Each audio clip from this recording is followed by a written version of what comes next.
Good morning, boys and girls. It is bright and early here. I took some friends to the airport, so got to school when it was still dark.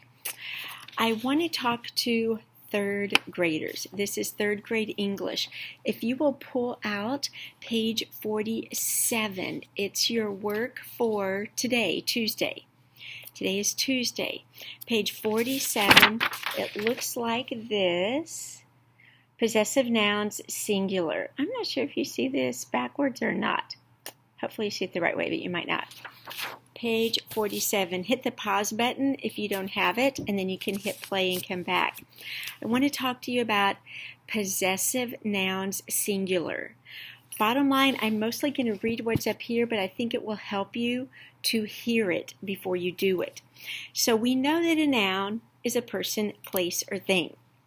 A singular noun is one person, place, or thing. A possessive noun shows that a person owns or has something, or that a person, place, or thing owns or has something. So, singular possessive noun. One person, place, or thing that owns or has something. And you show that by putting an apostrophe S. Now this is different than plural. We're not showing more than one, we're showing possession or ownership.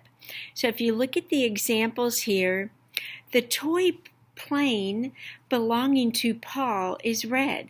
That's a little awkwardly worded, isn't it? The better way to say it is Paul's toy plane is red.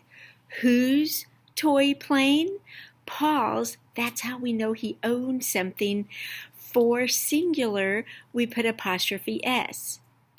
Paul's toy plane.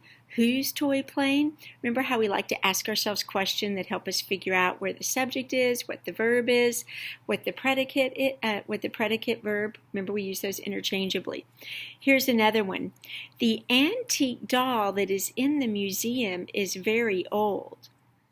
A more efficient way to say that is the museum's antique doll is very old.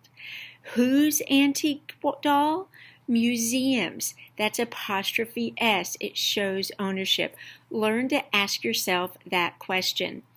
If I look back down, if I look at the guided practice on number 1, whose cat? Jimmy's cat. So it's apostrophe S for Jimmy's. Whose house? For number 2, whose house?